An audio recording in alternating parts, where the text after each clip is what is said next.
Joining us this week on the Daily Dose, we have a very special guest that I'm hoping can enlighten us on a number of crazy things going on right now in the world of athletics, in the world of coaching, in the world of college athletics, because Jared Zeidman is a former college basketball coach that is now serving as a consultant for college coaches that are working to build successful programs. He's also working with high school athletes that are trying to get themselves recruited.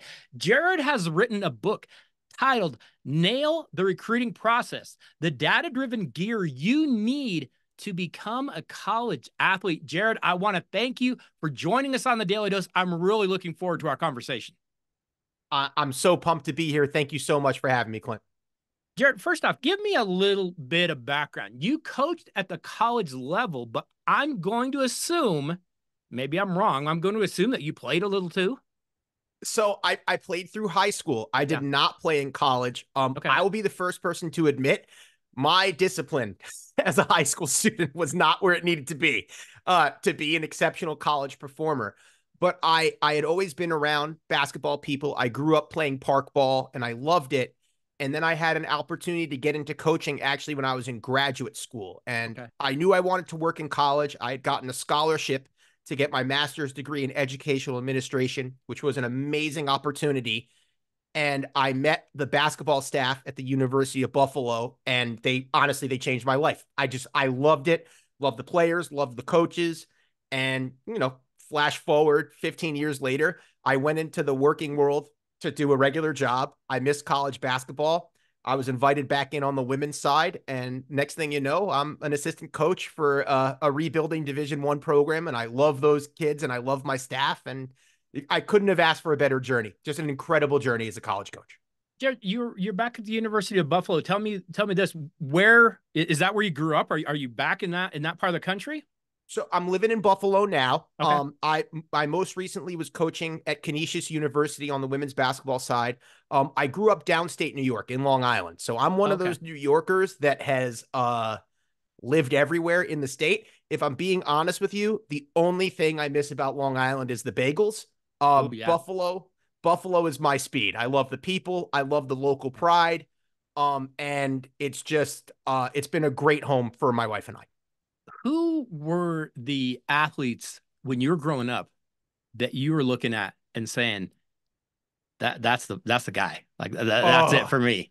I'm going to give you two. One of them Okay. is a more controversial take now than the other. Uh, On the men's side, the controversial one, I thought Scottie Pippen was like the most impressive basketball player in yeah. the universe. I liked him better than MJ. I Okay. still do. Okay.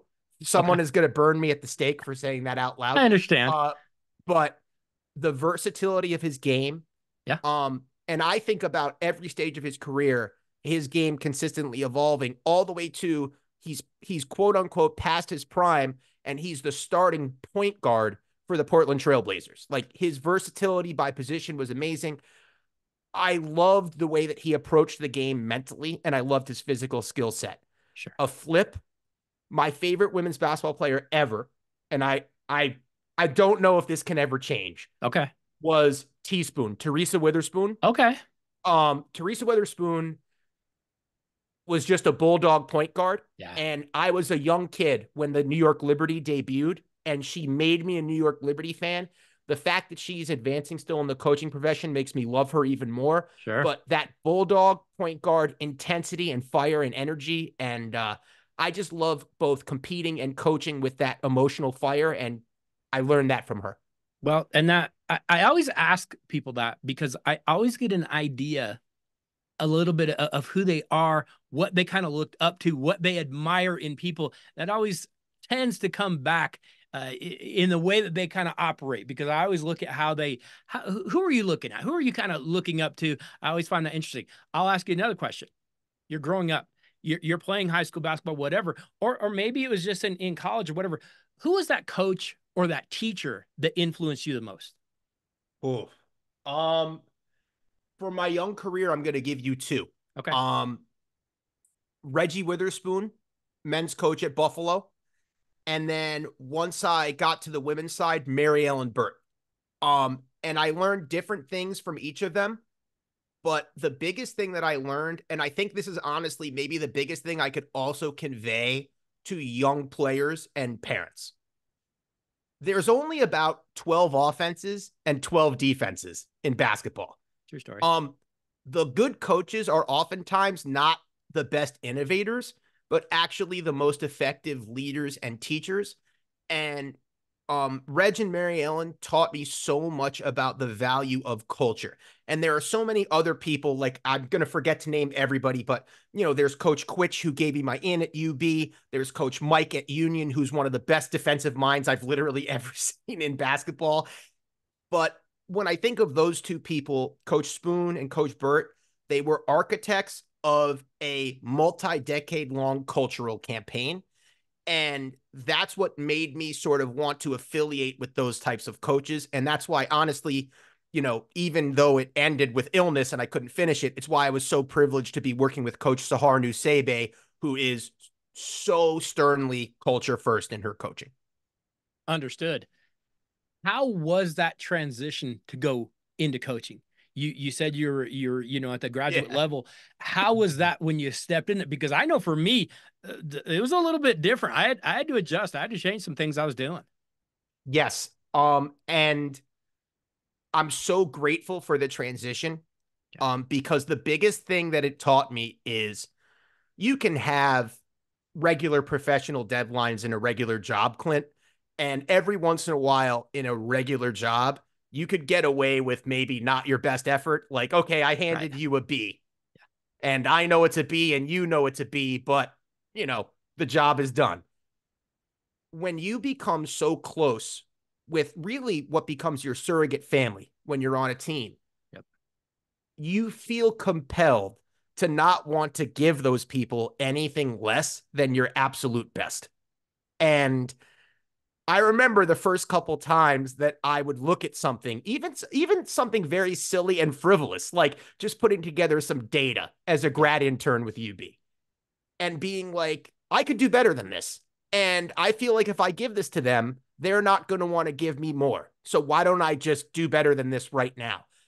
And once you're around an environment, and I'm sure you know this from your own coaching experience, once you're around an environment where enough people kind of adopt that mindset and everyone is giving their all, it is the most contagious and fun group to be a part of when everyone's doing that.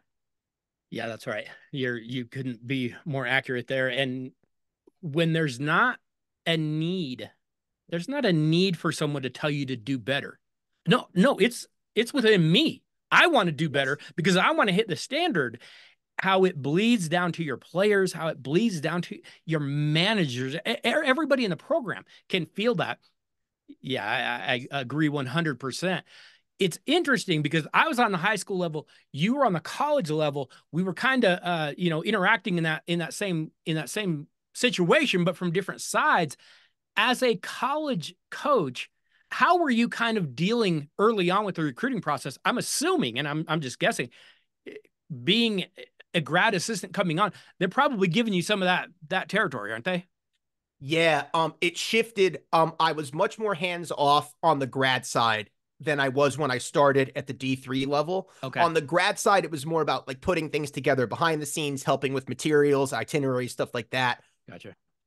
Boy, the learning curve once I was actually doing it. And especially because one of the things you quickly learn when you're recruiting is, if I go out and I identify the best player on the floor, I can send that to my coach, but my coach is going to come back and be like, well, yeah, that person's going to go to UConn.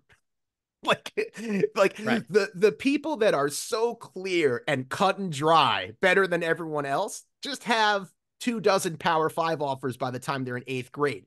So the real skill comes in trying to identify the people that can help you build your program that also have not hit their peak yet. And it's kind of a measure of your confidence in yourself to grow them, their level of buy-in, in your program, and then just trying to find the right people with the right families. And that is a steep learning curve. I would say it took me almost all of my 20s to get good at it. But it's funny because I got good at it in my 30s. Like that's when I really hit my stride as a recruiter. Okay. No, and that makes a lot of sense. Okay, I got to ask you, you kind of got out of coaching. What Yes. happened? I want to hear the story. What happened? Why are you not currently coaching?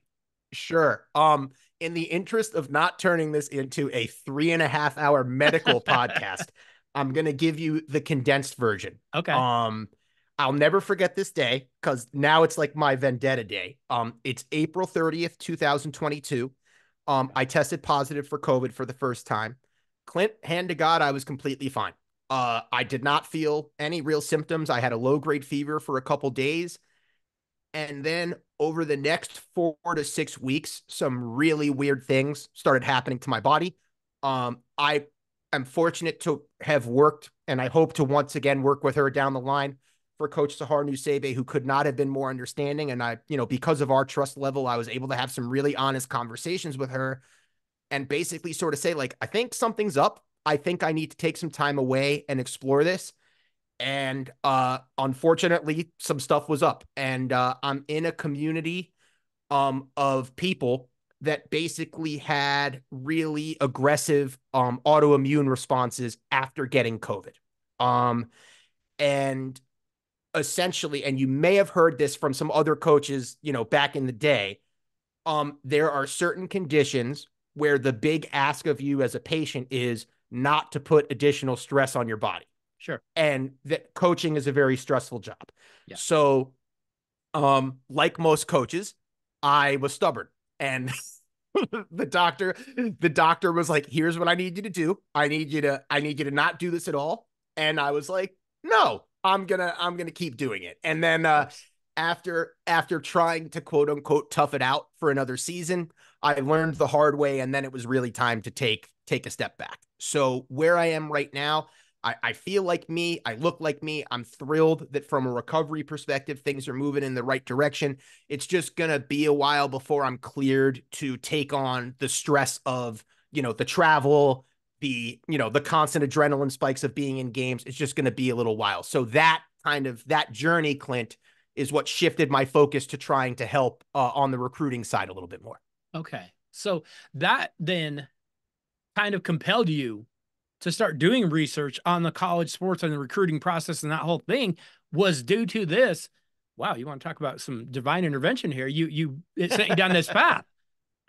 Yeah, and weirdly, it looks like it's going to work. The information has been really compelling. I've gotten a lot of positive feedback about the data, and I think if there's one strength of mine, I'm a goofball, and my strength is in making things approachable to young people. So I feel like I was able to kind of harness my coaching voice and make a book and a guide and a service that is very accessible to a run-of-the-mill teenager. Okay. Okay. This is highly interesting to me. Jared, your book is titled "Nail the Recruiting Process: The Data-Driven Gear You Need to Become a College Athlete." I'm going to put you on the spot right now. Explain what gear is. Tell me what gear is. So GEAR, based on the data, is a 4-word acronym of exactly what college coaches are looking for when you're on the recruiting trail. Okay. G is for growth oriented. So they want to be interacting with an athlete who shows that they can take instruction, that they want more, and that they really have a mindset that's based on continued growth. E is for engaged. If I were to put it simply for your younger listeners, you can't be a dud on the recruiting process. True story. If a coach asks you a question, it's their expectation that you don't just hit them with a one-word response, and that engagement also trickles into your gameplay. Are you locked in when you're playing? When you're not in the game, but you're on the bench, are you cheering and giving it up for your teammates? That engagement really goes a long way. A is awareness, your self-awareness, not only to your surroundings, but what it is you want, what your strengths and limitations are. That can really guide you far forward. Sure. And the last one is a combination of the first three. When you have those three things together, you become ready. And as you know, as an adult, one of the things that college really helps you prepare for is the complete topsy-turviness that is this life. Something different gets thrown your way every day.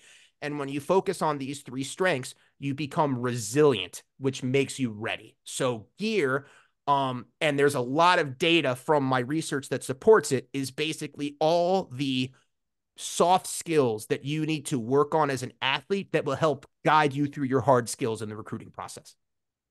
Jared, you sent me a copy of your book. And I was telling you before we started recording that I was kind of speed Yeah. reading through it.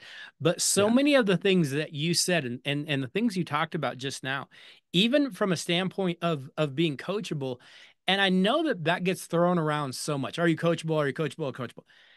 Right. It gets misunderstood so much because you know this more than anyone.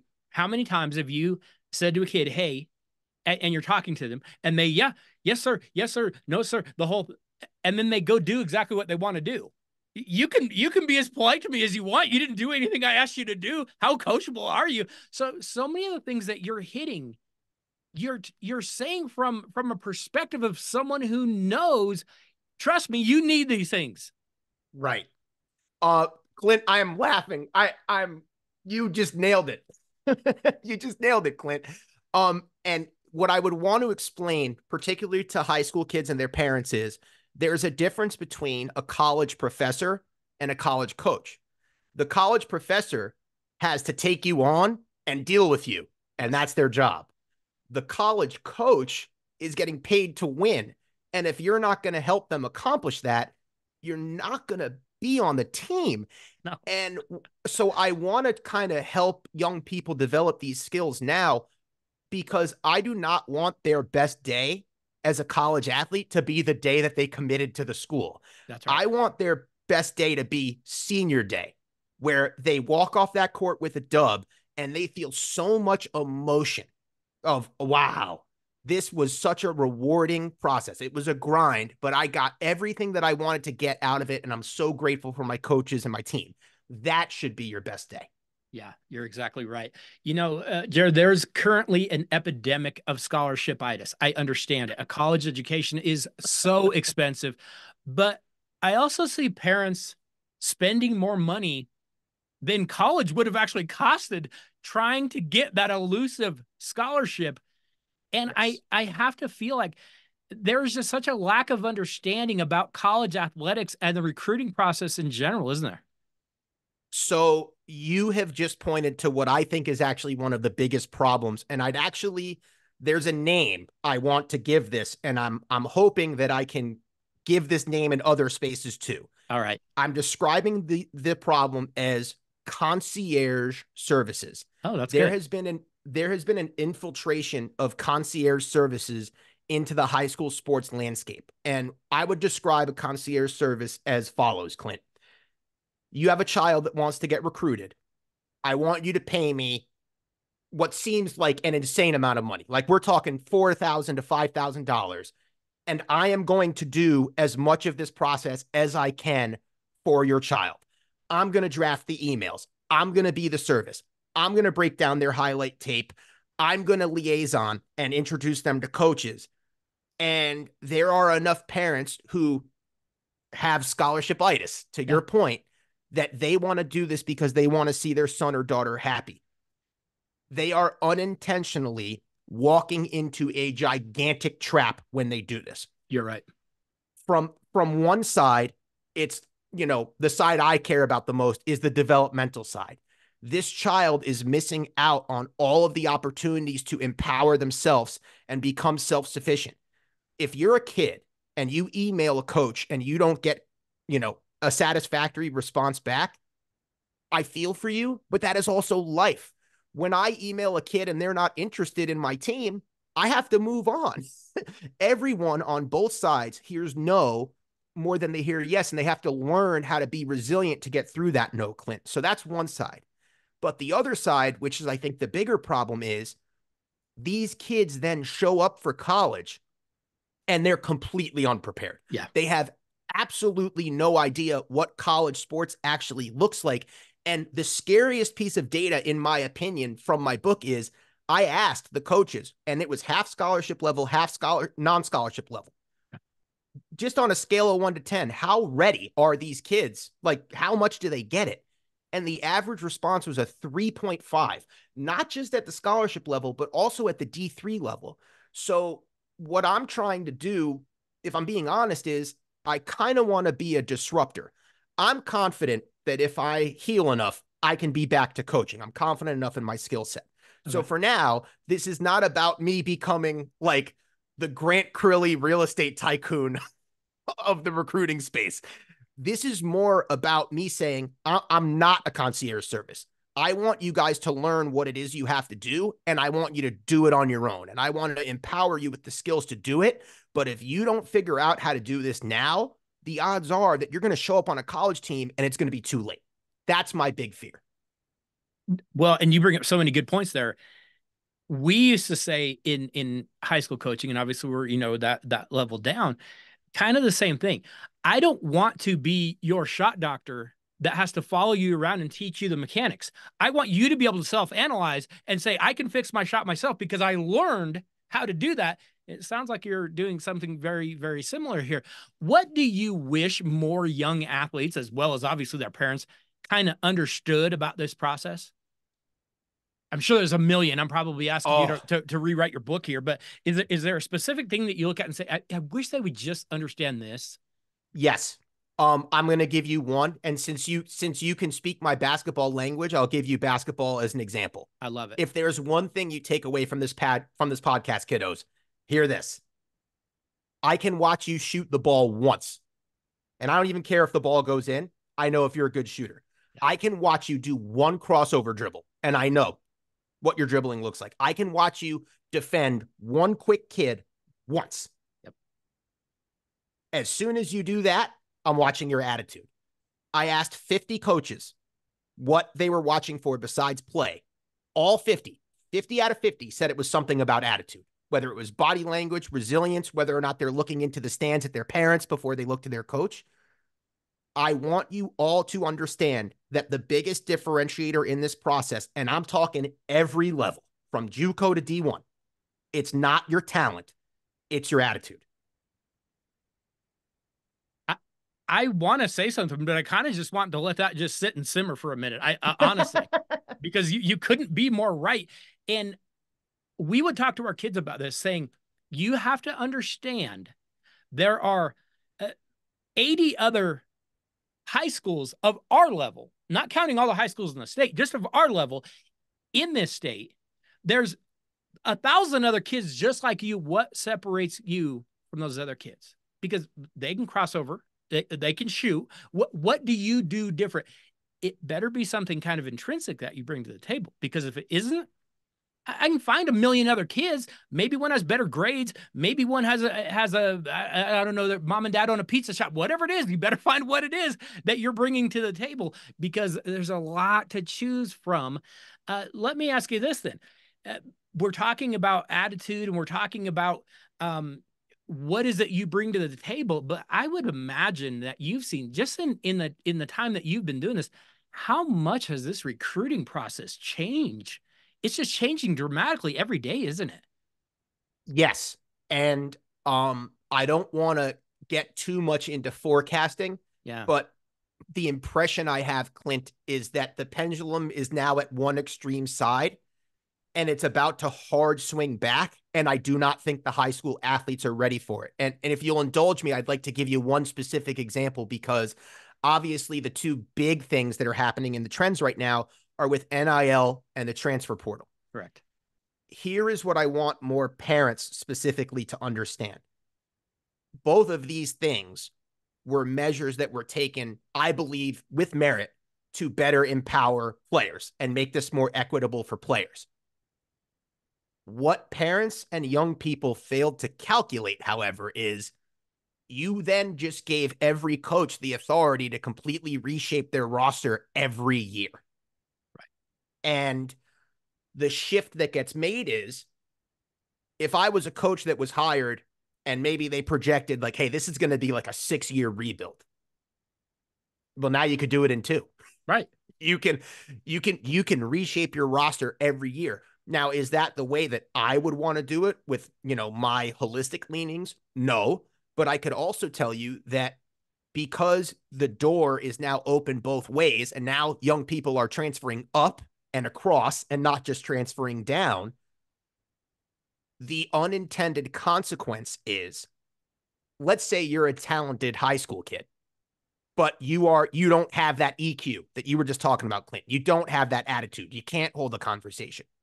Well, you might be visiting campus on Tuesday, and on Wednesday, the kid visiting campus isn't a kid. It's a 20-year-old with 2 years of playing experience that this coach now is literally saying to themselves, so my choices are bring in the transfer who already gets this, or bring in the new college student who I have to spend the entire year making this make sense for them. And I think the way this pendulum is now swinging back is after 10 years of really cool photo shoots and trying to sort of, I hate saying it this way, but basically appeal to the ego of a high school student. Yes. In a couple of foul swoops, it's the exact opposite now. I agree 100%. It's funny because I look at it from if I were coaching at the high school level and you told me you can bring in this 8th grader, or you can have basically a transfer that already knows some of these. Yeah, I'm going to go to the sophomore and I'm going to already be able to coach them up that much higher. Of course, I'm going to go that route. We're going to get into this a little bit more. We're gonna talk about, is this the best thing? But we'll get back to that. I've got a question for you. Yeah. I know my personal opinion, but I also know that I might be too old school for this. But you're a guy that has recruited at the college level. Yeah. Your opinion on sport specialization would be what? There is no such thing as an elite 8th grader in a single sport. It's just not a thing. I don't want to name names because some of these people I know personally, but there is overwhelming evidence that if you focus on a single sport as a young person, you will get hurt much more easily. We are seeing on the women's side, we are seeing an epidemic of ACL tears. Yeah. I've honestly, in my professional life, I am shocked by the consistency of severe knee injuries to athletes. And every doctor that's willing to write about it, and this has been researched now at the National Institute of Health, says single sport overuse. Yeah. So if you're looking for one reason to not be a single sport athlete, that's one. I'll give you another one, though, that's much more holistic. I had the opportunity to speak to a number of different coaches about their values when it comes to that. Do you need a single sport athlete? The most unanimously agreed upon data point in my study was a 1 out of 10. Is it important to me that you're a single sport athlete? And I think it was like 48 out of the 50 coaches said 1, it's completely not important.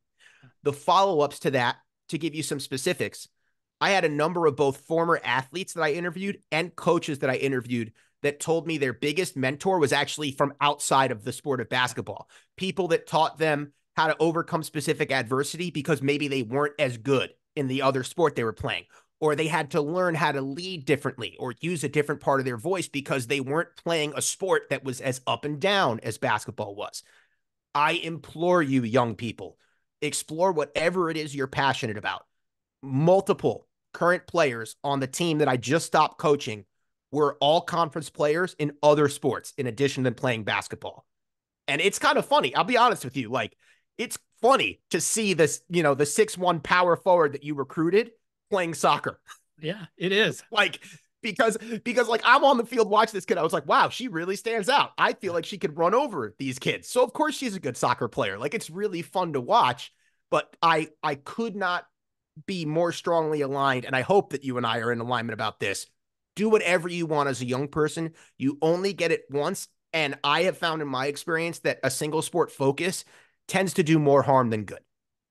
You are saying exactly my thoughts. Okay. We said this all the time. We would encourage kids, go play something else.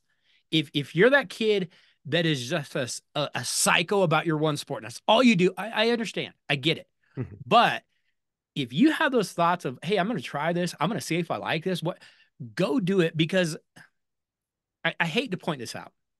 You know this more than anyone. Like it or not, sports is probably a very small window in our lives.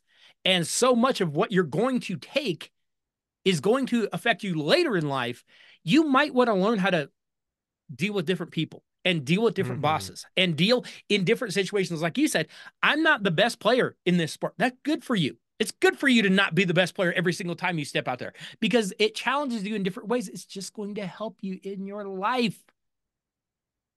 And the other thing I look at, and I don't want to be too much of a doomsayer, but I do think about this from time to time, is I also think there are, to your exact point, Clint, some psychological ramifications to that mindset. Like, if all you've focused on is basketball and you're not LeBron James or Caitlin Clark, you're going to show up on a team and you're not going to be the big fish anymore. And that could have major mental health ramifications because you've never had an experience where you weren't the best and had to work your way out of it. Yes. And I think, again, it's all about building up that R. It's all about building up that resilience and readiness. And I'm not always sure that single sports is the answer. And again, kind of going back to my big enemy in the room, the concierge services, it's in their best interest for you to want single sport focus. Yeah. And like, I'm telling you, I coached this sport for a decade and a half. I want to get back into this coaching profession once I'm able to do so. Please take my word for it. It doesn't matter. It just doesn't matter. You're exactly right.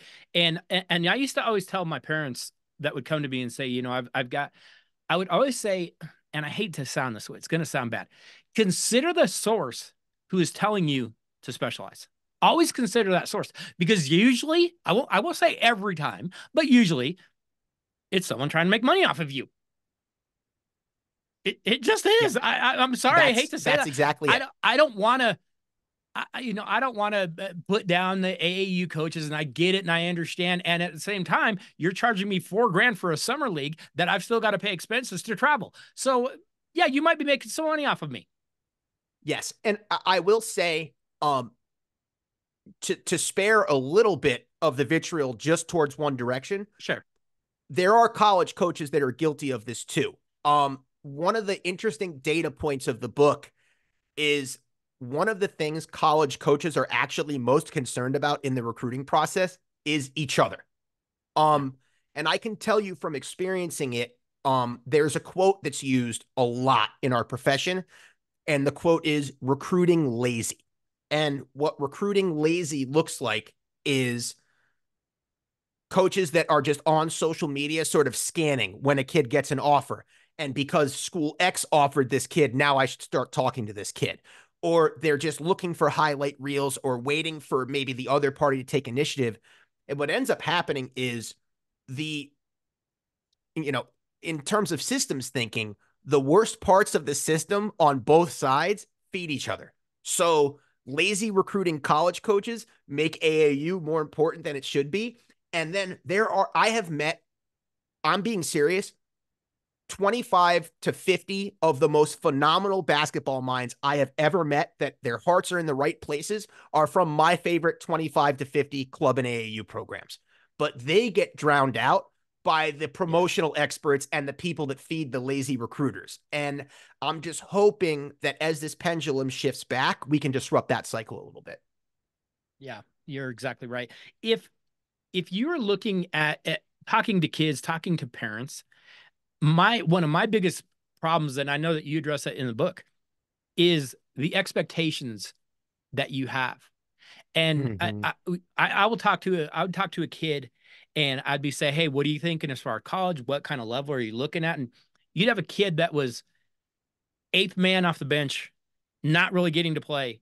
And you'd say, what are you thinking as far as college? And they go, well, I know I'm not D1. I get I'm not D1, but I'm probably JUCO. Well, no, you're not. I'm sorry, but no, you're not. You're not even close. You don't understand. JUCO kids are D1 players. They're legit D1 players that, for whatever reason, had to go there. The expectation from parents and kids, so many times, it's so completely out of whack, isn't it? Yeah.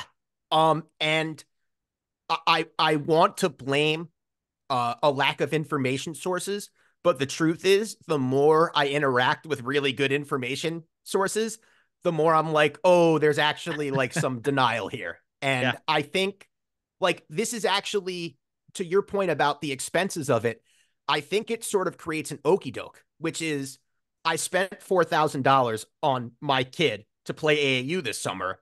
So of course they should be a Division I caliber athlete. Yeah. But what I think a lot of these parents lose touch with is that sports are not an Amazon transaction. You're right. And when you're dealing with a coach, you're not dealing with the manager of a Target. You're dealing with someone who has to run an organization and is honestly probably making the decisions that a parent would make, except they have 15 kids and not just yours. And what I would encourage parents and players to do, and I actually made some social media content about this recently that was very well received, ironically, specifically from the college community. Oh, I bet. Go watch a college basketball player work out. And I would actually encourage you, if it's possible, to watch a D2 or a D3 player work out, because that's really when your mind will get blown. You'll see these D2 and D3 players get held accountable the same way they would at the D1 level, except it's D2 or D3. And that's when I think parents and young kids can have a grand awakening and be like, oh, this is much different than I thought it was. Yeah, no, that's a great point. And the idea that, because usually you can usually walk onto a campus and probably observe a practice. It is a phenomenal learning experience, especially for a kid to do. Go take in a practice. Is it okay? Whatever. Go take in a practice and watch what is demanded of them on a daily basis. Not when they felt like it, but on a daily basis. That is excellent. Excellent advice. We always had, even at the high school level, we always had an open door policy because we wanted parents, you should be able to come in here and see what your kid's doing. So if you're ever wondering about playing time and that kind of thing, come on in and sit quietly, but just observe. It'll be a good experience for you. We've never, at any place I've ever been to, we have never said no to a high school team or individual prospect wanting to come watch practice for this exact reason. Yep. Coaches are teachers and teachers are educators. And there are a lot of coaches that sort of see the writing on the wall right now, and they want to help people at the high school level make it better. You know, I happen to have the time and the platform right now to do it a little bit more, but I'm telling you, kids and parents, go on any staff directory in the country and ask to watch a workout or a practice. And I would bet you my bottom dollar that every coach you reach out to says yes. Yeah, I would agree with that. You would be very, very accurate there. I know that a lot of times high school kids, especially, they're playing for, maybe it's their AAU, maybe it's their high school, whatever it might be. And the mentality is, my coach just doesn't like me. You're at the college level where you're dealing with, again, if I don't win, I'm out of a job. Right. But we're kind of giving kids, I feel like, this out. Well, your coach just didn't like you. Otherwise, who knows what you would have done? Can we stop telling kids this? Can we stop teaching our kids this? It's a lack of accountability. And from your side of it, it doesn't have anything to do with it, because you're looking at it and say, can that kid help me win? If they can, I'm interested. If not, I'm sorry, I wouldn't be playing them either. You have just raised, in my opinion, maybe the most important and overlooked part of the recruiting process. And Clint, I'm gonna frame a very specific question. I have asked every recruit I've ever recruited the same question, which is, how do you want to be coached at the next level? I would say, in hindsight, 7 kids total answered that question honestly. Yeah, you're right. And I think a huge awareness component that feeds what we're talking about right now is fit. I'm a different coach, than Coach Sahar, even though I love her. Coach Sahar is a different coach than Coach Krista, the defensive coordinator. Any three of us, if we were the standing coach, would do things a little bit differently. Our tone would be a little bit different. And again, not good, not bad, but different. I wish that young people and their parents took a little bit more of an assessment of what they actually needed. Because what I have found over time, obviously every kid wants to play. But if it's a kid that I jive with and we really get one another, and I can explain the why, those are the kids that still give great energy. They're quintessential culture members of the team. And, I'll try to find minutes for them wherever I can because I appreciate that buy-in so much, but it also is what it is. Sports are a meritocracy. I tend to find more disconnect when it's a kid that says, well, this is how I want you to coach me, and I can take this, this, this, this, and this. And then all of a sudden it turns out they're a sophomore, and now they're in my office and they're like, I didn't actually mean that. And we gotta regroup here. I think that causes a lot of that disconnect. And unfortunately, Clint, that part is 100% on the recruit. Like, there are plenty of other parts where I want to see my colleagues in college coaching do better, but this is one of those categories where it's not. This thing over here is what it is, and you have to be more honest about what you want and what you can handle. Well, and you're exactly right, because, and again, going to the accountability of it, going to the, it's not what you want, it's what you need. Sometimes that's uncomfortable. Sometimes that hurts. Right. Sometimes that hurts my feelings. Even when I was an assistant coach and my head coach was like, Clint, you're not doing this right. You've got to do a better job here. I don't want to hear that. Nobody wants to be criticized. And yet it's exactly what you need. And that's what we have to hear. I've got to ask you this, because we know with the NIL stuff, with all that is changing right now, the transfer portal and everything, the recruiting process is changing so much. And I know it's going to be impossible looking at crystal ball too much, but what type of impact, aside from what we've already talked about, what's the impact that you're seeing at your level that it's already having? So I'm going to give you a really interesting anecdote. I have been at the Division I level for 5 of my 15 years. I've loved it. But I was at the D3 level for a decade, and I don't have a better or worse. I actually love both for very different reasons. Several of my closest colleagues at the D3 level, people that, in terms of coaches, friends, people, some of my favorite people on this planet, made the NCAA tournament this year off the heels of a transfer. 4 years ago, 8 years ago, completely unheard of at the Division III portal. Like, when I first had access to the transfer portal, I didn't use it at the Division III level for 3 years. Like, oh, wow. I literally said, like, who uses this? It's D3. Yeah. Who uses this? What I want people to understand is everybody's on the portal now. Yep. So if I give you the future, I'm kind of outlining a challenge for high school students where I want them to understand it's not just going to be D1 schools who go to the portal before they recruit. It's going to be everyone. And people are looking. Coaching is a hard job, Clint. You know this. Yes. And especially at the D2 and D3 levels, where oftentimes it's a head coach and a part-time assistant, they're looking for any way to make their jobs more efficient. And if it's more efficient to bring in a seasoned kid that they don't have to reteach everything, that's what they're going to do. Of course they are. Especially if it yields results. Without a doubt. Why would you not? It's, I hate to say, it's a little bit easier for you if you do.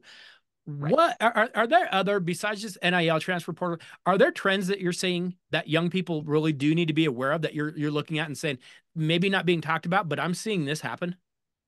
I'll give you 2. One is a little bit easier to control than the other. So why don't I start with the easy one? Okay. In the year of our Lord 2024, if you have inappropriate content on your social media page, that's 100% your fault. And I can tell you, just because I know this, and I know like 100 other coaches that do this, this is exactly the process. If I'm watching an AAU game and I'm actually watching it just to scout, like there's no one I'm previously interested in, I actually just want to go watch 2 reputable teams play and identify talent. I see the kid. I go into my booklet. I identify the jersey number to the name in the booklet, and the very first thing I do is I Google the kid. And I just want to see what their social media content looks like. Yeah. You have absolutely no idea how many young people have lost offers and interest because of inappropriate social media content. So that's thing one. As crazy as that sounds, kiddos, you can control that. You don't have to be the coolest kid in the room. You can just have appropriate social media. The one that's a little bit harder to control is parents. And I would say the cool thing about the data for the book, Clint, is that it wasn't necessarily what I would describe as like politically polarized data. It was not like half of the coaches feel this way, half of the coaches feel this way. It was very universal, with one exception, which was over-involved parents. And about half of the coaches that participated were like, I'm learning to live with this. I'll figure it out. It's not the best, and I'll still have honest conversations, but I can figure it out. And the other half were literally like, I have very specific strategies that I use to see how involved the parent is. And if it's a flag, I will literally stop recruiting the kid. And it's not my responsibility to make the kid aware of it. So if you're a young person, and I can only give you advice on how to handle this productively, because obviously every situation is going to differ. But if you find yourself on a campus visit and you notice that your parents are talking to the coaches more than you are, redirect, take ownership of the conversation, and as politely as you can, ask your parents to take the back seat. That's the best advice I can give you, and it's a really, really big trend. You are nailing some things here. I can't wait to send this to friends of mine that are in coaching, because my goodness, people think, and what we were just talking about, hey, difference between you and this kid, maybe it's grades, maybe it's attitude, maybe it's whatever. If you think parents aren't on that, I have two kids, pretty much the same. One has a parent who is going to be down in my locker screaming at me as soon as the game is over. One has a parent that is a little bit more objective about the, wait, who am I going to take? Obviously, I know that we want to talk ourselves into, but because our moms probably told us when we were little, we were special, and we want to think we're more special than everyone else. I understand. I completely get it. And yet, when you're looking at the recruiting process, it's a lot of this, and what's going to separate you. And again, a parent that is over involved is going to separate you in a really, really bad way. What is the future going to be? Is this going to get worse? Are we going to rein this in? You talked about the pendulum swinging back a little bit. Are we going to see this get reined in at all? Before I answer that question, let me first tell you, you are still special. Thank you. My mom said I was. I believed her. And to your point, what I think is going to happen, honestly, is I think more information is going to get out there. And I think as college coaches start to tighten the reins, the word that travels most fast, and you know this from your own experience, the word that travels the fastest is anecdotal. So kids are going to start losing offers, or this experience is going to happen, and that will be sort of what propels everything forward. But the thing that I think will really ignite it is right now, if I text someone about a kid, they'll ask me a bunch of performance questions, and then one of the questions they will also ask is, how are the parents? Yeah. And as the recruiting populace gets more adjusted to that, and they realize that the kind of steps that you and I have been talking about for the last, hour or so, once they realize this is real and it's going to actually affect their standing, then it will start to really transition. So I actually think, and I told this to a couple coaches I was talking to yesterday, actually, I think we're about to actually see a really good correction, but it's going to come after a couple of years worth of like ugly experiences. As a species, we learn by doing. It just is what it is. But I do think it's going to swing back, and I think we're going to return to normalcy soon, but not before there's a couple bumps in the road. Well, and that's what I wonder when I look at the transfer portal and the NIL stuff. And hey, what I always wonder is, how sustainable is it going to be long term? I understand Alabama and Kentucky, and I understand those programs. They can pay and pay and pay, and they've got boosters. And I get that. I don't know about those next level of schools, and I don't know about the D2, the D3 schools, because if I'm having to pay kids to come, what if I can't do that? A lot of them, I know that the Alabamas and Kentuckys will sometimes try to convince us they're not making the money that they are. We know that. But some of the schools aren't making money. Some of them are barely breaking even, or maybe a basketball program, to me, is always the one that can put you up, because there's not that much expense if you have your gym. But I look at it and say, how sustainable is this for all these schools to be doing this? So what I can definitely see happening, and I'm not even going to say in my lifetime, I think like in this generation Yeah. of athletics, I could see what we now know as like the Power Five becoming its own thing. Yeah. And I think that's probably the way that the problem gets solved. And then the way that the modern transfer portal gets leveraged and what coaches at the collegiate level will probably have to get used to is if someone as a first year or sophomore is really good on your team that's outside of the Power Five, they might transfer to go for the money. And does that professionalize it? Yes. Can Yeah. you make arguments either way that are really frustrating on both sides? Absolutely. But I think that is the next generation is the schools that can really afford NIL that are really going to go for it. They're going to go for it, but they'll probably be on their own. And it allows the rest of the schools to kind of have a more traditional model. And I also think, and I will speak to this personally from spending as much time in D3 as I can. Athletes have so many more life skills than their Yeah. regular student counterparts. No, you're They're right. oftentimes more hireable off the rip because they're more accountable and they're more communicative. Um, that opportunity to be on a college team will still carry that value. And I think the schools that have never really generated revenue off of it, they're not going to have a problem proving that. To your point, it's the schools like Bama. Yeah. Yeah. Like, like Dabo Swinney built what basically looked like a Discovery Zone or a Chuck E. Cheese's in the locker room. You Yes. can't then turn around and be like, just kidding, we're broke. Like, so, that's the give and take. Yeah. And that's what I think will happen in the next generation. And I think higher ed will find a way to adapt because they always do. But that's just what I think is going to happen. Well, and I'll be honest, what you're saying makes me feel a lot better because there are times I don't want to be, the sky is falling, but there are times I look around and I go, my goodness, how are we ever going to pull this back and make this Right. make more sense? Because I don't see it as being able to last over time. I see the same thing. I think you're going to have the uppers separate. They do their own thing. The I don't want to call them mid majors, but whatever you want to call them, they have to sort out their own kind of way to do business. I know that we are told the new rules regarding the portal, NIL money. I know we're told that these things are better for kids. That's who we're doing this stuff for, right? I mean, it's for the kids. There are aspects that I think are way better for kids. I 100% believe that. Yes. There are also a number of aspects that I think are very, very dangerous to our kids. Is this new world of college recruiting, is it better? Are we helping kids or is this worse? Yeah. This is wow. I'm trying to think of a way to answer this question that doesn't burn every professional bridge I have. This is maybe you've asked me such a good question. Let me take a stab at this. Okay. The easiest way I think I can answer this to you in full radical honesty is I think it's actually both at the same time. I agree.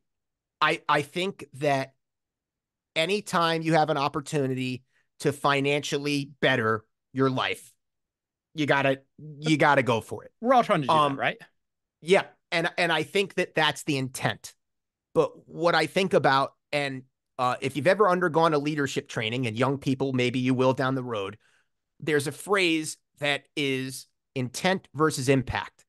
And what happens a lot of times is that you measure the intention and then you enact a new rule based on measuring the intention.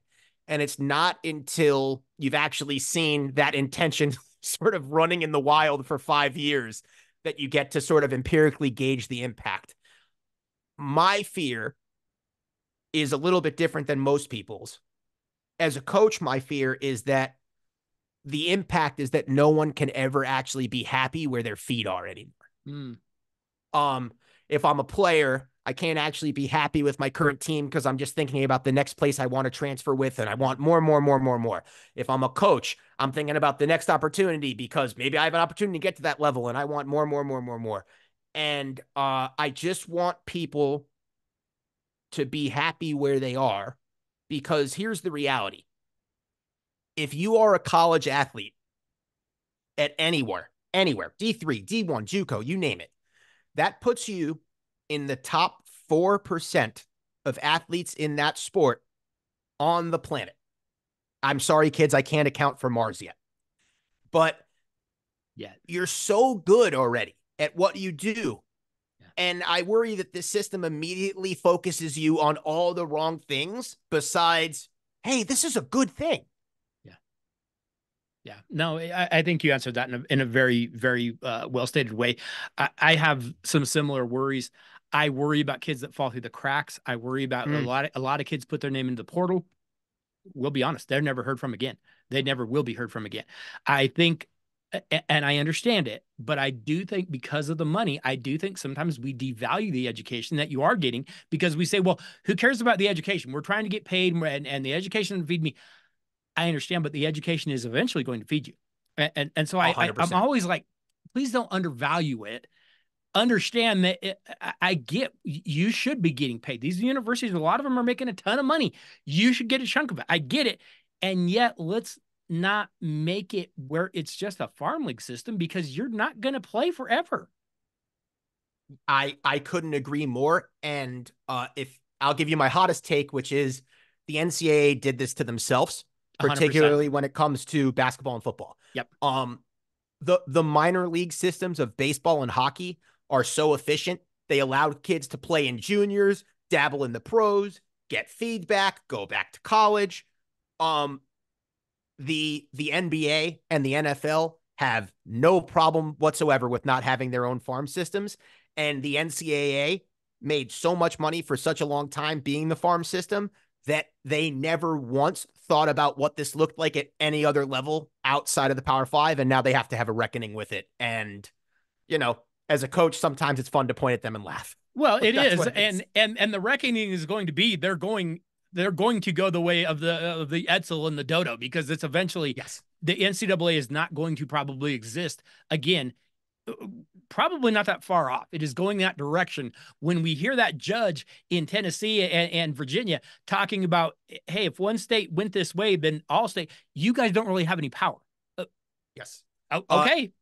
A fun history lesson for some of your younger listeners. Yes. That off-brand postseason basketball tournament called the NIT. Yeah. That used to be the main tournament before the NCAA evolved and had a better model, and there were some scandals with the NIT, and the NIT lost power.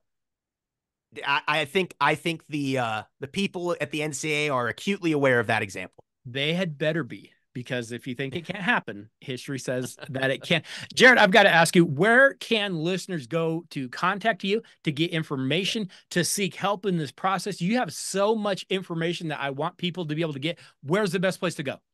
Really appreciate that. Any social media you can think of, I'm at Jared the Coach, one word. Yeah. I wanted to be a coach named Jared. It was much less egocentric, but it was taken. So we're Jared the Coach everywhere. You can visit my website, which is the title of the book, nailtherecruitingprocess.com.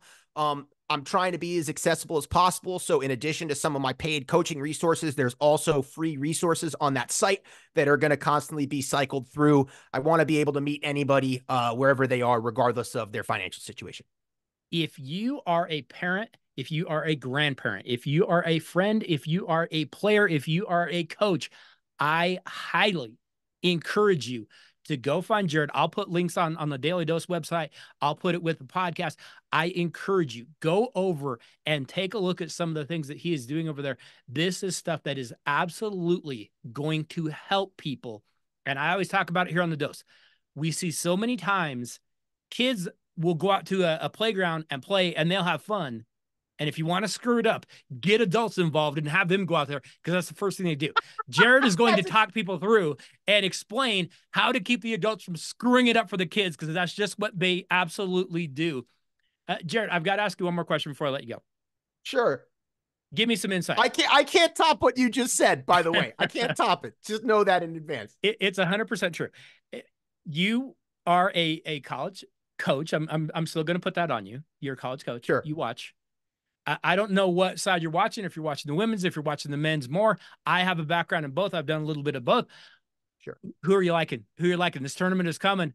March Madness is coming. Who do you like? I know you're going to like Caitlin Clark in Iowa, but who are you liking?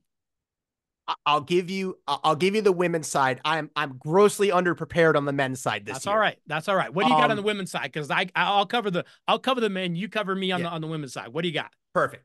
South Carolina is definitely the Yes, team to beat. They have been so good and they've been so resilient. But if I give you one other team to look out for, because everyone's going to watch South Carolina, everyone's going to watch Iowa, of course. Virginia Tech is Ooh, scary, scary good. They have almost everybody back from last year's team. Georgia Amore is, in my opinion, one of the best, not Caitlin Clark, guards in the country. And I think they're really hungry, and I'd love to see them make a postseason run. Well coached, great team, great chemistry. And I think if there is a team that could score a huge upset in the field, it would be Virginia Tech. well, you heard it here first. I told you I can take the I'll take the men's side of it, the men's or the women's side of it. I'm gonna leave to Coach Jared here. And hey, I want to say thank you so much for stopping by the Daily Dose. I thoroughly enjoyed our conversation, and I wish you nothing but the best. We need to have you back again sometime. We could do this again. Absolutely enjoyed our conversation now. Thank you so much. My pleasure.